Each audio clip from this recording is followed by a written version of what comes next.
John, did you have any hint, any indication at all how your guys were going to come out and play today? No. No, I was a little worried that we were all kind of, the stuff with, you know, it wasn't cut and dry that Alex was hurt. And then when we later learned it, we were just put us all in shock. And then yesterday's practice was good, but it was blah. And even today, they were excited about playing a game, but I just think they're, you know, thank goodness we have time between games now to get ourselves right. And, this has been, you know, we play, I don't know if anybody else has 11 games. We played a lot of games in a short period of time. So we have a little in 2 games in 2 weeks, which gives us some time. Cal, given what Alex means to him, what did you think of the way that Willie came out and played today with sort of a lot weighing on him, affecting the game? You know, you'd have to talk to Willie about that, but, you know, again, there are times I watch this team and I go, wow. And then there are other times I'm like, what in the world? So I can't even tell you how good we could be. I mean, they got breakout baskets. They got second shots against us next to the goal where we had a chance to rebound. We fouled jump shooters, which we just don't do. And they took advantage of all that. And let me just say this, you know, obviously we know Roy's Hall of Fame. And his team, they have the kind of team that you look at, they just got to make jump shots, just like us. So the only difference between us and them today were we made more threes. Well, we only made 1 more. How about that? But we didn't come out going 1 for 12, which is what we've been doing. And everybody talks about us offensively. When you're 1 for 12 from the 3, I don't care what you do. It's not going to look good. Cal, what did you think of Tyler's performance today with 8 assists? I thought he was tremendous. You know, we had a bunch of turnovers in the second half unforced, you know, guys picked the ball up, crossing half the court, threw it to the wrong guy, had a guy next to him who did that, and there were times where I was on him that you have to control that. But in the end, I thought he and Andrew together were good. You got good free throw shooters, you got 2 good scorers and handlers.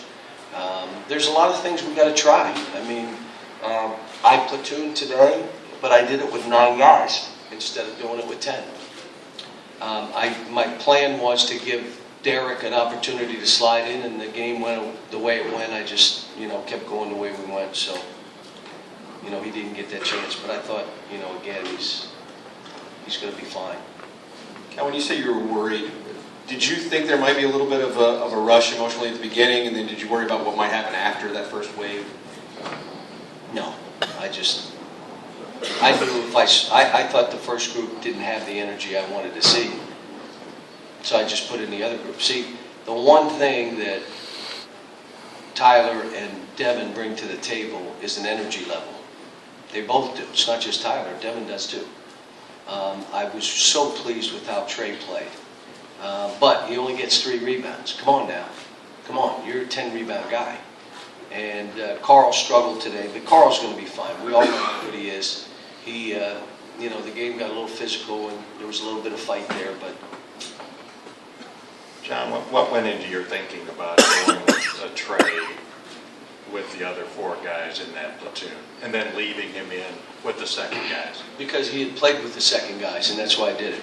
Now, what I've told Aaron and Andrew and Trey, whichever one of you is playing the best will continue to play. So you'll play with the second group. And that means with energy.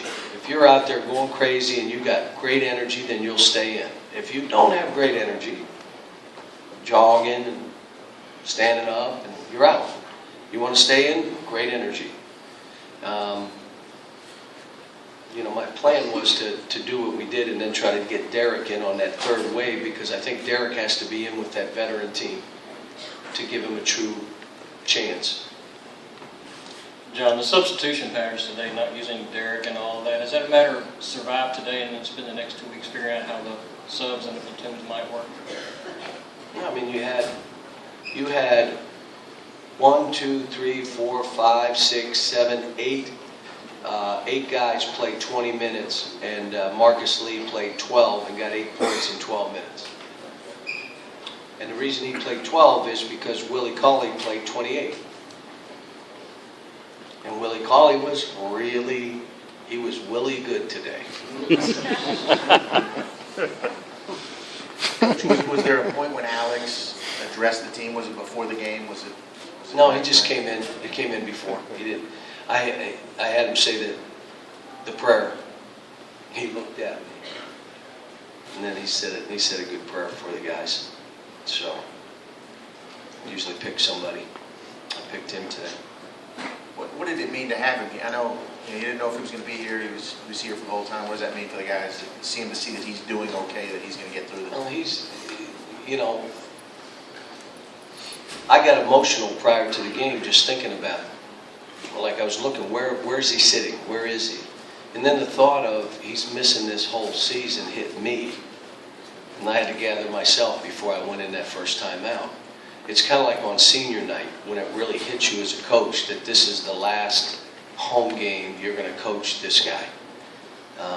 Haven't had many of those as of late, but that feeling is the same way. But it was, just feel bad for him. The great thing, Julius talked to him. Julius is going to stay in touch. Talk to him between now and the surgery, what he had to do, how to think, and then after the surgery, what he needed to do. So Julius is going to be a good partner for him as he walks through this. Cal, Roy talked about Willie and said he affected the game dramatically and only took 9 shots. That sounds like a guy you had a couple of years ago.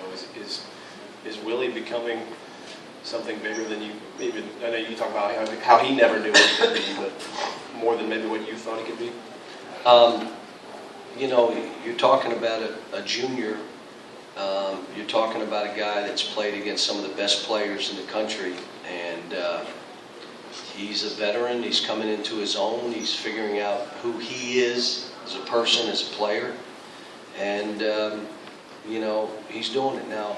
Again, you see, and I'm going to tell you the biggest issue with us missing Alex, and it doesn't go away. Don't think, well, they played well without Alex. There is a play in the game that someone has to block a ball. Someone has to come up with a tough rebound. Someone dunks on their entire team and change it. That's Alex. Now, he may not have played great the whole time. May have played, but I can remember the Louisville game in the NCAA tournament. He went crazy. Changed the whole complexion of the game. We don't have that guy. Trey does not do that. Trey's a totally different player. Carl does some of it, but not like, Alex does. So that means we've got to be a more efficient team offensively, and that means we even have to be a better team defensively, so we're not in a position to have that play, because it's not there anymore. Anybody else? Thanks, guys.